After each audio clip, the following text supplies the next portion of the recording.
A'udzubillahi minasyaitonirrajim. Bismillahirrahmanirrahim. Innal hamdalillah la haula wala quwwata illa billah. Salatu wassalamu Rasulillah wa ala alihi sahbihi wa mawala. Asyhadu an la ilaha illallah wahdahu la syarikalah wa asyhadu anna Muhammadan abduhu wa rasuluhu la nabiyya ba'da. Allahumma shalli wa barik salim ala sayyidina Muhammadin wa ala alihi washabihi ajmain. Amma ba'du. Salam yang terbaik, salam para malaikat kepada para calon penghuni surga semuanya insyaallah. Assalamualaikum warahmatullahi wabarakatuh. Masya Allah, alhamdulillah wa syukurillah, kita hari ini bertemu dengan semua guru di hadapan saya ini ya, insyaallah ya. Guru kan ini semua? Insyaallah. Emak-emak udah pasti jadi guru, ya enggak? Iya dong, guru buat siapa? Anak-anaknya, apalagi di sini. Wah, kalau di sini nih saya lihat bukan bapak-bapak nih, para pemuda semua di sini ya. Ini tentulah semua dari kita itu mestilah jadi siapa? Jadi guru. Dan pada kesempatan Hari Guru Nasional ini, alhamdulillah kita bersama Damai Indonesiaku membawakan tema yang sangat menarik. Ya, temanya adalah apa? Cintai ilmu, muliakan guru. Oke, kita lihat. Rasulullah SAW menyampaikan bahwa kalau kita menginginkan ya yang namanya dunia, ya kalau kita menginginkan dunia, man aroda fil apa? Harus apa? Harus ada fil ilmi. Man aroda dunia falaihi bil ilmi. Man aroda akhirat. Kalau kita pengen akhirat harus ada apa? Falaihi bil, harus dapat, harus tahu ilmunya. Man aroda huma falaihi bil ilmi. Dan kalau pengen dunia dan akhirat harus juga tahu, dapetin apanya? Ilmunya. Karenanya itulah yang membuat kita itu wajib semua orang mukmin, orang muslim itu thalabul ilmi. Menurut Ibnu Qayyim ya Al-Jauziyah, bahwa yang namanya ilmu itu betul-betul sangat berpengaruh kepada keimanan. Artinya kalau di dalam jasad itu dia hidup karena ada ruh, keimanan hanya bisa hidup karena apa? Karena ilmu. Jadi kalau kita pahami itu semuanya, menurut Ibnu Qayyim Al-Jauziyah bahwa yang menopang iman itu ya ada dua hal. Pertama adalah berilmu terhadap semua yang dituntun, ditunjukkan oleh Rasulullah SAW. Jadi kita mempunyai ilmu terhadap apa-apa yang ditunjukkan oleh Rasulullah SAW. Dan yang kedua adalah apa? Tasdik atau membenarkan dengan cara apa? Melakukan perbuatan sesuai yang ditunjukkan oleh Rasulullah SAW. Nah, contohnya ya secara mudah begini.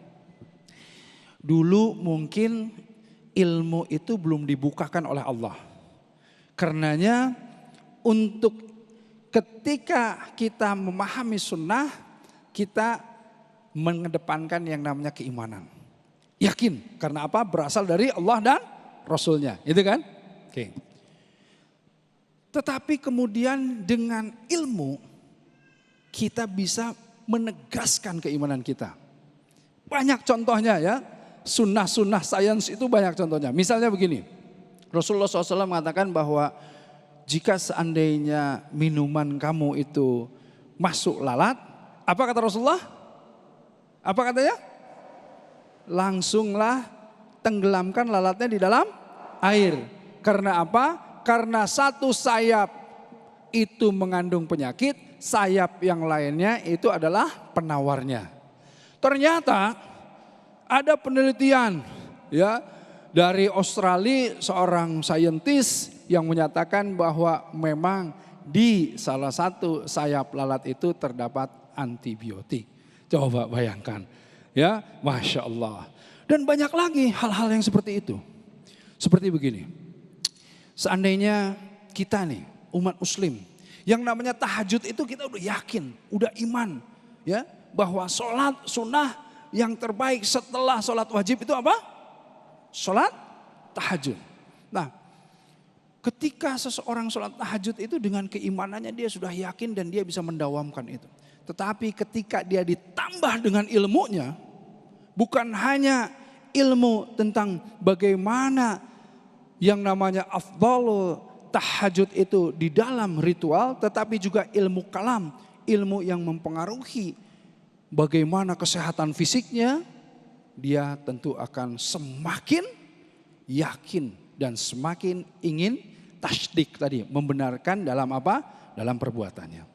Nah, karenanya kalau kita lihat betapa pentingnya yang namanya apa?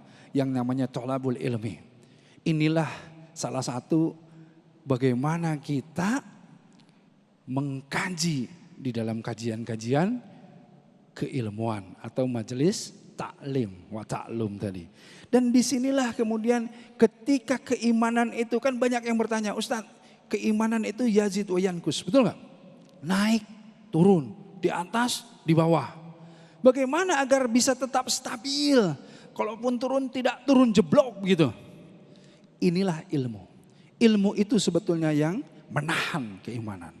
Ketika kita ada ilmunya, dia akan naik. Turun sedikit, tambah ilmunya lagi, dia akan lebih naik lagi. Turun lagi, terus. Yang akhirnya grafiknya akan terus menanjak.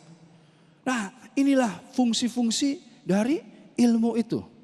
Apalagi kalau kita pahami yang namanya majelis ilmu itu adalah Rodotul Jannah, taman-taman surga. Nah, tentu ilmu ini kita dapat dari mana? Kita dapat dari mana? Tentu dari seorang guru, dan guru itu warasatul anbiya. Guru adalah apa? Pewaris para nabi. Karenanya kita perlu muliakan. Imam Syafi'i rahimahumullah. Beliau sebetulnya sudah hafal kitab Muwatta. Kitabnya Imam Malik sudah hafal luar kepala, baca, bongkar, bulak-balik semua hafal. Paham juga, tetapi untuk mendapatkan keberkahannya, beliau berjalan menemui gurunya. Dan inilah salah satu yang kita pahami membuka pintu langit dan menurunkan keberkahan dari Allah. Karenanya muliakanlah guru kita. Muliakanlah orang tua kita. Karena guru itu ada yang namanya mu'alim, ada yang namanya mu'adib, ada yang namanya murabbi, betul nggak? Ada yang namanya mursyid. Dan kemudian orang tua kita itu juga salah satu dari guru-guru tersebut. Selain guru-guru yang kita lihat di pesantren, di sekolah, di mana-mana.